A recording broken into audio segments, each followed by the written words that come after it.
മതത്തിന്റെ പേരിൽ നിരപരാധികളെ കൊന്നൊടുക്കിയ ഭീകരർ അവരുടെ മതത്തിൽ ഇനി ജീവിക്കില്ല. ഇസ്ലാം മതം വിടാൻ തീരുമാനിച്ച് പെഹൽഗാമിൽ നടന്ന ഭീകരാക്രമണത്തിൽ പരിക്കേറ്റ പശ്ചിമ ബംഗാളിൽ നിന്നുള്ള അധ്യാപകനായ സാബിർ ഹുസൈൻ ഒരു അധ്യാപകൻ എന്ന നിലയിലും സെൻസിറ്റീവായ ഒരു പൗരൻ എന്ന നിലയിലും താൻ ഈ കടുത്ത തീരുമാനമെടുക്കുകയാണെന്ന് സാബിർ ഹുസൈൻ പറയുന്നു.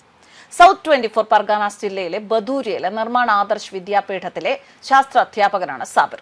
പെഹൽഗാം ഭീകര ആക്രമണത്തിൽ ദുഃഖം പ്രകടിപ്പിച്ചുകൊണ്ട് അദ്ദേഹം സോഷ്യൽ മീഡിയയിൽ ഒരു വീഡിയോ പോസ്റ്റ് ചെയ്തിരുന്നു. രാജ്യത്തും ലോകത്തും ഒരുപാട് ഭീകര ആക്രമണങ്ങൾ നടന്നിട്ടുണ്ട് എന്ന് അദ്ദേഹം ആ വീഡിയോയിൽ പരാമർശിക്കുന്നുണ്ട്. എന്നാൽ പെഹൽഗാമിൽ മതം ചോദിച്ച് ആളുകളെ കൊന്ന ആ രീതി അത് തന്നെ ഞെട്ടിച്ചു എന്നാണ് അദ്ദേഹം പറയുന്നത്.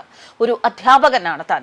ആ അധ്യാപകൻ എന്ന ആ ഒരു നിലയിലും ഈ സംഭവത്തിൽ എനിക്ക് വളരെ ലജ്ജ തോന്നുന്നു. ആരുടെയും സമ്മർദ്ദത്തിന് വഴങ്ങി ഞാൻ ഈ തീരുമാനം എടുക്കുന്നില്ല.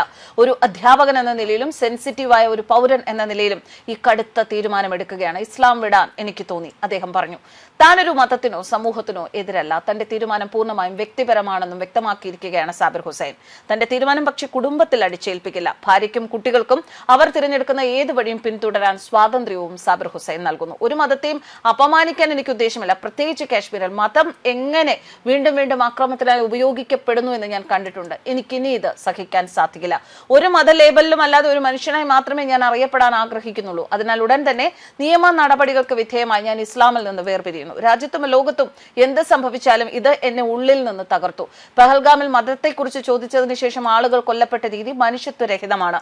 തീവ്രവാദികൾക്ക് മതമില്ല എന്ന് ഞങ്ങൾ പറയുന്നു. എന്നാൽ ഇപ്പോൾ തീവ്രവാദികൾക്ക് പോലും മതപരമായ അജണ്ടകൾ ഉണ്ട് എന്ന് ഈ സംഭവം വ്യക്തമായി തെളിയിച്ചിട്ടുണ്ട്. ഒരാൾ എന്തിനാണ് അയാളുടെ മതത്തിന്റെ പേരിൽ കൊല്ലപ്പെടുന്നത്? ഇതാണ് തന്നെ വളരെയധികം അലട്ടുന്നത് എന്നും അദ്ദേഹം പറഞ്ഞു.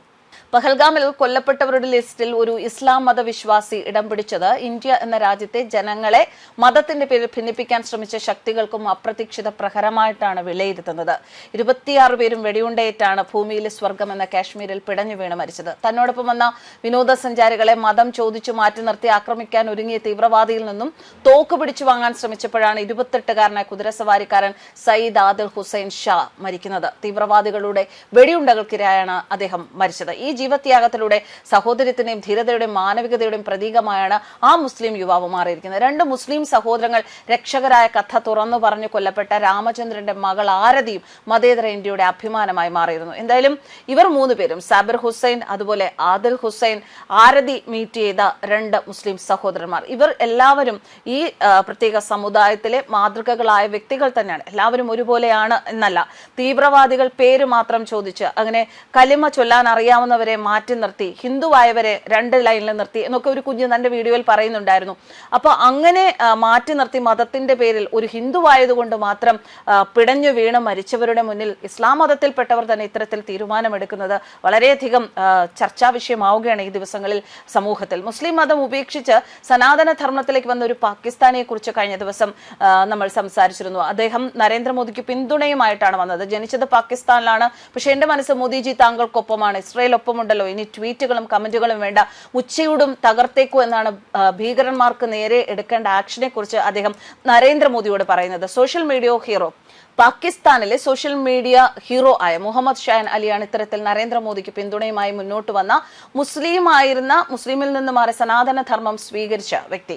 പാകിസ്ഥാനിൽ ഒരുപാട് ആരാധകരുണ്ട് അദ്ദേഹത്തിന്. പാക് അധികൃതരുടെ പീഡനങ്ങളെ തുടർന്നാണ് അദ്ദേഹം രാജ്യം വിട്ടത്. പിന്നീട് സനാതന ധർമ്മം സ്വീകരിക്കുകയും ചെയ്തു. പഹൽഗാം ആക്രമണത്തിന് ഇന്ത്യ ശക്തമായ തിരിച്ചടി നൽകണമെന്നാണ് മുഹമ്മദ് ഷാൻ അലി പറയുന്നത്. അതുകൊണ്ട് തന്നെ ഇസ്രായേലിൽ നിന്ന് പ്രചോദനം ഉൾക്കൊള്ളണമെന്നും ഇസ്രായേൽ ഇന്ത്യക്ക് കരുത്തായുണ്ട് എന്നും കാശ്മീരിലെ പാകിസ്ഥാൻ ഭീകരതയ്ക്കെതിരെ കനത്ത തിരിച്ചടി നൽകണമെന്നും പാകിസ്ഥാൻ ഭീകരത സ്വന്തം സ്ഥലത്ത് തന്നെ തുറന്നുകാട്ടിയ വ്യക്തിയാണ് എന്നും അങ്ങനെ അദ്ദേഹം നരേന്ദ്രമോദിയെ ഒരുപാട് ഇൻസ്പയർ ചെയ്യുകയാണ് തന്റെ പാകിസ്ഥാനോടുള്ള വിരോധം കാണിച്ചുകൊണ്ട്. ഒരു മതത്തെയും അല്ലെങ്കിൽ ഒരു രാജ്യത്തെയും വെറുക്കണം എന്നല്ല, ഇത്തരം ഹീനമായ രീതികളിലൂടെ ഒരു മനുഷ്യനെ ഇല്ലാതാക്കുന്ന, നിരപരാധികളായ മനുഷ്യരെ കൊന്നു തീർക്കുന്ന ആ ഒരു തീവ്രവാദത്തിനെതിരെയാണ് എതിർപ്പ്. തീവ്രവാദം എന്ന് പറയുന്നത് ഒരു പെട്ടെന്നൊരു സുപ്രഭാതത്തിൽ ഇല്ലാതാക്കാൻ സാധിക്കുന്നതല്ല. പക്ഷെ തീവ്രവാദത്തിന്റെ അജണ്ടകൾ, ആ അജണ്ടകൾ ഇത്രമാത്രം വ്യത്യസ്തമാവുകയും കർശനമാവുകയും മനുഷ്യരുടെ ജീവൻ എടുക്കുന്ന തരത്തിലേക്ക് മാറുമ്പോഴാണ് ആ അജണ്ടകളെയാണ് പൊളിച്ചെടുക്കേണ്ടത്. അത്തരം അജണ്ടകൾക്കെതിരെയാണ് രാജ്യങ്ങൾ പ്രതികരിക്കേണ്ടത്. രാജ്യങ്ങൾ അതിനെതിരെയാണ് നടപടികൾ എടുക്കേണ്ടത്. എന്തായാലും ഇന്ത്യയുടെ അടുത്ത നടപടി എന്താണ് എന്നറിയാൻ വേണ്ടി തന്നെയാണ് ലോകം ഉറ്റുനോക്കുന്നത്. പക്ഷേ എല്ലാ തവണയും ഇന്ത്യ ചെയ്ത അതേ ശൈലിയിൽ ആയിരിക്കില്ല ഇത്തവണ തിരിച്ചടി ഉണ്ടാകും എന്നത് ഉറപ്പാണ്. പക്ഷേ അത് എപ്പോൾ എങ്ങനെ എന്നതാണ് നമുക്ക് പ്രതീക്ഷിക്കാൻ പറ്റാത്ത ഒരു അവസ്ഥ. ഒരിക്കലും ഇത്തരം ഹീനമായ ഒരു കാര്യം ചെയ്തിട്ട് ഇന്ത്യക്കകത്ത് വന്ന് ഇന്ത്യയിലെ നിരപരാധികളായ ആൾക്കാരെ ഇത്തരത്തിൽ കൊന്നൊടുക്കിയിട്ട് ഒരിക്കലും പാകിസ്ഥാനികൾക്കോ അല്ലെങ്കിൽ ഇതിന്റെ പിന്നിൽ പ്രവർത്തിച്ചവർക്കോ രക്ഷപ്പെടാനാകില്ല എന്നത് ഉറപ്പാണ്. അതുകൊണ്ട് തന്നെ പാകിസ്ഥാനും ആ പേടിയിൽ തന്നെ കാത്തിരിക്കുകയാണ്, എന്തൊക്കെ വീരവാദങ്ങൾ മുഴക്കിയാലും. News desk കർമാനൂസ്.